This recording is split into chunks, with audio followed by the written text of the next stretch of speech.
There are so many golfers out there that spend thousands of dollars on sims and then practice the wrong way. Okay, the first thing that I see is that you're standing a little bit too tall in your posture. Your hands are too high where the shaft is pointing at your belly button instead of your belt buckle. From there, your hands are then going to work out and away. The club head's going to sneak inside and behind your hands, and the shaft is going to look too shallow halfway back.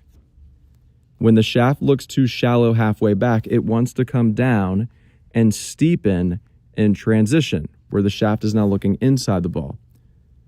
From this steep position, you're going to continue to release and rotate, which is why a lot of shots that you hit start a little bit to the left and then slice off to the right.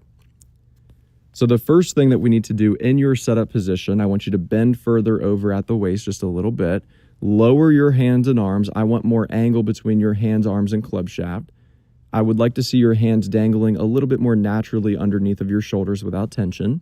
Soften this trail arm. From there, we have to use feedback when we're practicing in our sim, in our net, or on the range, because it's going to force you to make the swing that we want, which is going to give you the proper feeling.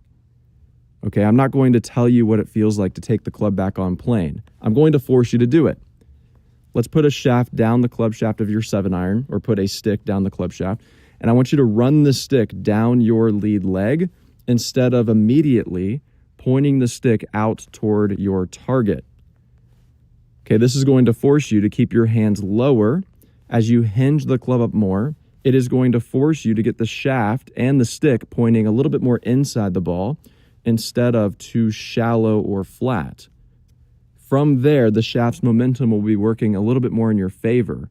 And instead of coming down steep, it'll actually want to start to shallow.